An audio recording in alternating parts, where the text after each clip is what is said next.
কেমন হবে যদি আপনাকে 14 মাসের জন্য সমুদ্রের মাঝখানে একটি ছোট নৌকা দিয়ে ছেড়ে দেওয়া হয়, আর সেই নৌকার কন্ট্রোলও যদি আপনার হাতে না দেওয়া হয়? না আপনি সমুদ্রের বাইরের দুনিয়ার সাথে কোনো যোগাযোগ করতে পারবেন, না আপনি 14 মাস পর্যন্ত কোনো মানুষের মুখ দেখতে পারবেন, না আপনার মাথার উপর কোনো ছাদ থাকবে, না ঘুমানোর জন্য কোনো বিছানা, না খাওয়ার জন্য কোনো খাবার, না পান করার জন্য কোনো জল। থাকবে শুধু একটাই জিনিস, দূর দূর পর্যন্ত পাগলের মতন উত্তাল সমুদ্র আর মেঘের গর্জন। আপনি কি পারবেন এই পরিস্থিতিতে নিজেকে বাঁচিয়ে রাখতে? কিন্তু এমনই একজন ব্যক্তি যিনি কিনা 14 মাসের জন্য একা প্রশান্ত মহাসাগরে হারিয়ে গিয়েছিলেন। না চাওয়া সত্ত্বেও তাকে এইরকম কঠিন পরিস্থিতির মোকাবেলা করতে হয়েছিল। আসলে কি হয়েছিল সালভাডর অ্যালভারেঙ্গার সাথে? আপনি কি জানেন পৃথিবীতে যতটা স্থল আছে তার সাথে আরও 3 গুণ যোগ করার পরে যতটা এরিয়া হবে তার থেকে 3 গুণ বড় এই প্রশান্ত মহাসাগর। এই সমুদ্রে যদি কেউ একবার হারিয়ে যায় তাহলে খুব কম চান্স থাকে তাকে খুঁজে পাওয়ার। সালভাডর অ্যালভারেঙ্গা মেক্সিকো শহরের একজন বাসিন্দা যিনি কিনা পেশায় একজন জেলে ছিলেন। তিনি প্রশান্ত মহাসাগর থেকে মাছ ধরে বাজারে বিক্রি করে নিজের পরিবার চালাতেন। প্রতিদিনের মতো 17 নভেম্বর 2012 সালে তিনি এবং তার একজন বন্ধু দুজনে মাছ ধরতে যায় প্রশান্ত মহাসাগরে। যেই বোর্ডে তারা মাছ ধরতে যেত সেটি কেবল 7 মিটার লম্বা ছিল। সেই বোর্ডের উপরে না ছিল কোনো ছাউনি আর না কোনো থাকার মতন ব্যবস্থা। সেই নৌকায় একটি ছোট বরফের বাক্স থাকতো যেটাতে তারা মাছ ধরে রাখতো, আর বোট চালানোর জন্য ছোট একটা মোটর লাগানো ছিল।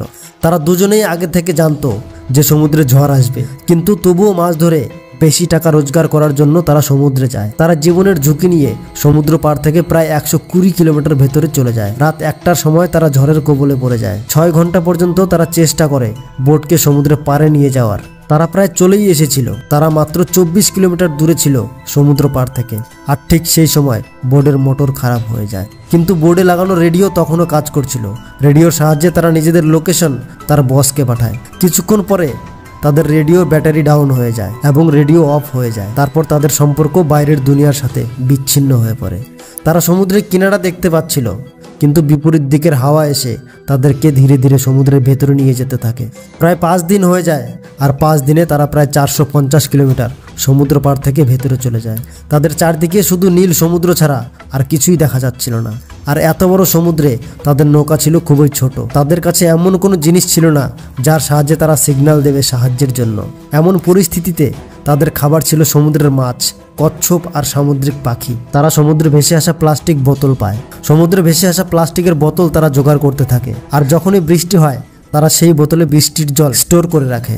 কিন্তু যখন বৃষ্টি না হতো তখন তারা কচ্ছপের রক্ত আর না হলে নিজেদের মূত্র পান করে নিজেদের তৃষ্ণা মেটাতো। একবার ভেবে দেখুন তাদের পরিস্থিতির কথা। ধীরে ধীরে দিন কেটে যাচ্ছে আর তারা এই ছোট নৌকাটির ভিতরে আটকে আছে। তারা সময় কাটানোর জন্য মাছ ধরে আর একে অপরের সাথে কথা বলে, মাঝে মাঝে কান্নাও করে আর নিজেদের পরিবারের কথা চিন্তা করে। আর তারা ভাবে হয়তো কেউ না কেউ তাদের ঠিক খুঁজে বের করবে। আর এইভাবে প্রায় 4 মাস হয়ে যায়। 4 মাস পরে অ্যালভারেঙ্গার বন্ধু কোডোবা সে বাঁচার ইচ্ছা ছেড়ে দেয়, আর সে খাওয়া দাওয়া ছেড়ে দেয়।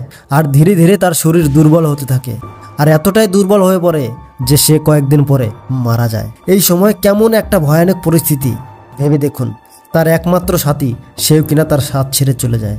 আর এই বিশাল প্রশান্ত মহাসাগরে অ্যালভারেঙ্গা একা হয়ে পড়ে। আর তার বন্ধুর মৃত্যুর 4 দিন পরে সেও বেঁচে থাকার ইচ্ছা ছেড়ে দেয়, আর সে আত্মহত্যা করার কথা ভাবে। কিন্তু তার অন্তরাত্মা হয়তো তাকে এটা করতে বাধা দেয়, আর সে ভেবে নেয় সে যেভাবেই হোক বেঁচে থাকবে। এখন আপনি যে ম্যাপটি দেখছেন, অ্যালভারেঙ্গা ঠিক মিডিল ওশিয়ানের এইখানে ছিল। এখানে জাহাজ খুব কম আসে। প্রায় 8 মাস পরে একটা কার্গো শিপ সেই রাস্তা দিয়ে পার হয়। অ্যালভারেঙ্গা দাঁড়িয়ে ইশারা করে, কিন্তু জাহাজ সোজা রাস্তা ধরে বেরিয়ে যায়। অ্যালভারেঙ্গার দিকে কারো নজর পড়ে না। সে এতদিন থেকে যেই সময়টার অপেক্ষা করছিল সেই সময়টা এসেও চলে যায়, আর তার দিকে কেউ ফিরেও তাকায় না। আর সে আবার সমুদ্রের মধ্যে একা হয়ে পড়ে। 11 মাসে তার প্রায় 8000 কিলোমিটার ট্রাভেল করা হয়ে যায় একা সমুদ্রে। আর এই জার্নিতে সে তপ্ত রোদ আর ঝড় তুফানের সাথে মোকাবিলা করে। ফাইনালি 30 জানুয়ারি 2014 সালে সে দেখতে পায় সমুদ্রের জলে একটি নারকেল ভাসছে, আর সে আকাশের দিকে তাকিয়ে দেখে অনেক পাখি উড়ছে। সে তখন বুঝে যায় সমুদ্রের পার থেকে সে বেশি দূরে নেই। আর কিছুক্ষণ পরেই সে একটি দ্বীপ দেখতে পায়, আর সে বোট থেকে লাফিয়ে পড়ে আর কোনো রকম সাঁতার দিয়ে সে দ্বীপে গিয়ে পৌঁছায়। 438 দিন সমুদ্রে ভেসে বেড়ানোর পরে সে মাটিতে পা রাখার সৌভাগ্য পায়। আর কিছুক্ষণ পরে সে কিছু দূরে একটা ঘর দেখতে পায় আর সেই ঘরে গিয়ে দরজায় কড়া নাড়ে। এই সময়টা তার জীবনের সবথেকে খুশির মুহূর্ত ছিল, কারণ এতদিন পরে তার সাথে কোনো মানুষের দেখা হয়। পরে অ্যালবেরাঙ্গা বাড়ি ফিরে আসে আর এই বইটি রচনা করে। না চাওয়া সত্ত্বেও অ্যালবেরাঙ্গা এমন একটি রেকর্ড বানিয়ে ফেলেছিল যেটা কিনা কোনো মানুষই ব্রেক করার কথা ভাবতেও ভয় পাবে। এই কাহিনীর মাধ্যমে আমরা এটা বুঝতে পারি যে পরিস্থিতি যেমনই হোক না কেন কখনো আশা ছাড়তে নেই। অ্যালবেরাঙ্গার বন্ধু যদি বেঁচে থাকার আশা না ছাড়তো তাহলে হয়তো সেও আজ বেঁচে থাকতো। আজকের এই ভিডিওটি ভালো লাগলে একটি লাইক করে চ্যানেলটিকে সাবস্ক্রাইব করবেন।